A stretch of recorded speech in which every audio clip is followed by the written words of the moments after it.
আরে দাদা, আপনি যে অফিস থেকে এসে গেছেন? নমস্কার নমস্কার। আরে আপনার পিছনে বৌদি এরকম মুখটা করে দাঁড়িয়ে আছে কেন? আরে বৌদি এগিয়ে আসুন এগিয়ে আসুন, কিসের টেনশন আপনার?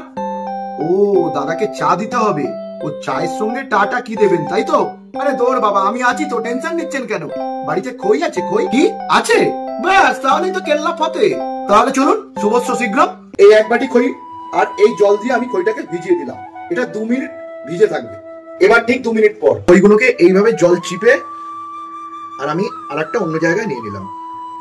এবার নেব হাফ চামচ আদা বাটা, সামান্য একটু লঙ্কা কুচি, অল্প খানিক গোলমরিচের গুঁড়ো, অল্প একটু হলুদ গুঁড়ো, আধা কাপের মতন বেসন,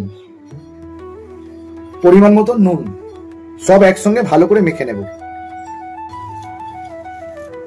একটু জলে হাতটা ডুবিয়ে নেবেন এইভাবে। তারপর অল্প করে খামচে এরকম বেশ গোল গোল থ্যাবড়া থ্যাবড়া করে নেবেন।